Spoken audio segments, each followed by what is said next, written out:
Antek perusuh Ormas Preman FPI ditangkap, ditulis oleh Hermanto Purba dari seaworld.com. Sudah hampir 75 tahun Indonesia merdeka, tapi mirisnya toleransi menjadi sesuatu yang teramat mahal hingga saat ini. Seharusnya bangsa ini tidak lagi mempersoalkan terkait saling menghargai dan saling menghormati antar warga yang berbeda suku, ras, golongan, terlebih-lebih berbeda agama. Masalah toleransi semestinya sudah selesai. Namun apa yang terjadi? Kita masih sering mendengar berita menyedihkan dari berbagai penjuru negeri ini. Kelompok masyarakat minoritas diperlakukan tidak adil oleh mereka yang mengaku dirinya sebagai kaum mayoritas. Bermacam-macam.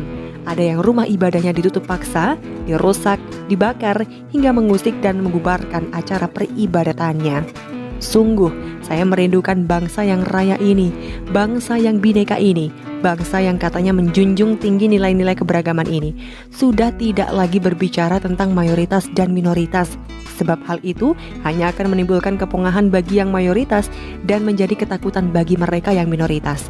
Namun sayangnya, kata itu tidak hanya diucapkan oleh rakyat bawah, dari mulut para elit, baik itu para politikus, aparatur pemerintah, dan juga tokoh agama. Kedua kata itu masih kerap terucap. Mereka begitu angkuh ketika menjadi mayoritas. Negara ini seperti milik golongannya saja dan menganggap rendah mereka yang minoritas. Sudah tidak tahu lagi entah berapa banyak gereja yang ditutup paksa. Tidak sedikit pula tempat ibadah agama-agama minoritas lainnya yang dirusak hingga dibakar. Kasus pelecehan, penghinaan hingga penindasan terhadap warga negara non-muslim juga teramat banyak jumlahnya. Mereka seakan diperlakukan seperti anak tiri. Sebutlah kejadian yang baru-baru ini menimpa sebuah keluarga Kristen di Bekasi. Keluarga itu melakukan ibadah di rumah sesuai anjuran pemerintah. Tapi apa yang mereka dapat dari tetangga mayoritas yang seharusnya mengayomi mereka? Keluarga itu didatangi oleh mereka yang menyebut dirinya beragama, memaksa agar ibadah itu dihentikan. Ini loh Pak, itu ibadah biasa Pak. Bukan masalah ibadah itu kagak boleh. Apa? Saya video wajib dong. Saya bisa lapor nanti. Silakan laporkan. Nggak apa-apa, saya videokan. Terlalu banyak contoh kasus serupa yang jika dituliskan satu persatu, saya tidak tahu akan sepanjang apa tulisan ini. Kemarin 28 April 2020, sebuah kasus kesewenang-wenangan kelompok mayoritas terhadap warga minoritas terjadi di Batangkuis, Deli Serdang. Sebuah warung milik Lamria Manulang dirusak oleh sekelompok preman berkedok agama. Sial, memang nasib Inang Lamria ini. Ia seorang warga minoritas, suku Batak, beragama Kristen pula. Lengkaplah penderitaannya. Sehari-harinya ia menyambung hidup dengan menjalankan usaha warung kopi. Tapi karena saat ini bulan puasa, ternyata ada kelompok orang yang merasa terganggu dengan keberadaan warung tersebut. Tidak menghormati mereka yang berpuasa. Begitu para pembuat onar itu berdalih. Apa? Tidak menghormati yang berpuasa? Tidak menghormatinya di mana? Ibu Lamria kan tidak memaksa agar para perusuh itu meminum kopi di warungnya. Lalu kenapa mereka merasa terganggu? Kenapa mereka merasa tidak dihormati?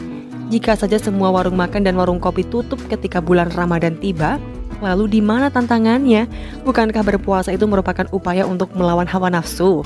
Masa baru melihat warung kopi buka saja sudah tidak tahan? Iman apa itu?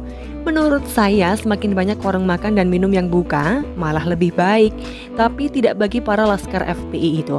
Melihat betapa arogan dan beringasnya mereka, mungkin mereka mengira bahwa negeri ini milik mereka, bahwa di negeri ini hanya ada satu agama saja, dan mereka yang kebetulan terlahir sebagai minoritas mereka anggap hanya sebagai penumpang saja.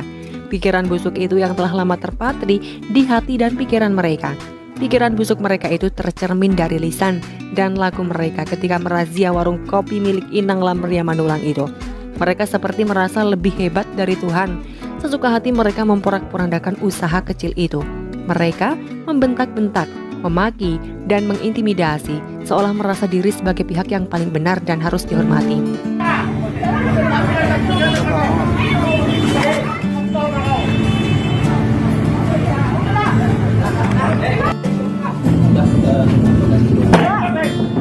Apa kau?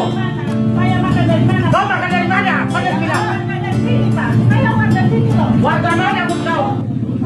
Tapi syukurlah, keangkuhan mereka berakhir di kantor polisi. Berdasarkan informasi yang dimuat di akun Facebook Pemuda Batak Bersatu, ormas yang mendampingi Ibu Lamria Manulang melaporkan kejadian yang ia alami itu ke pihak kepolisian. menulis bahwa 2 orang pelaku telah ditangkap polisi dan beberapa orang lainnya masih dalam tahap pencarian. Saya berharap semoga pelaku ditindak sesuai dengan hukum yang berlaku, sebab tindakan main hakim sendiri sebagaimana telah dilakukan oleh Antek FPI tersebut tidak dibenarkan di negeri ini. Saya meminta supaya kasus ini tidak hanya selesai dengan materai 6.000. Kita sudah muak dengan hal-hal demikian. Berdamai silahkan, tapi proses hukum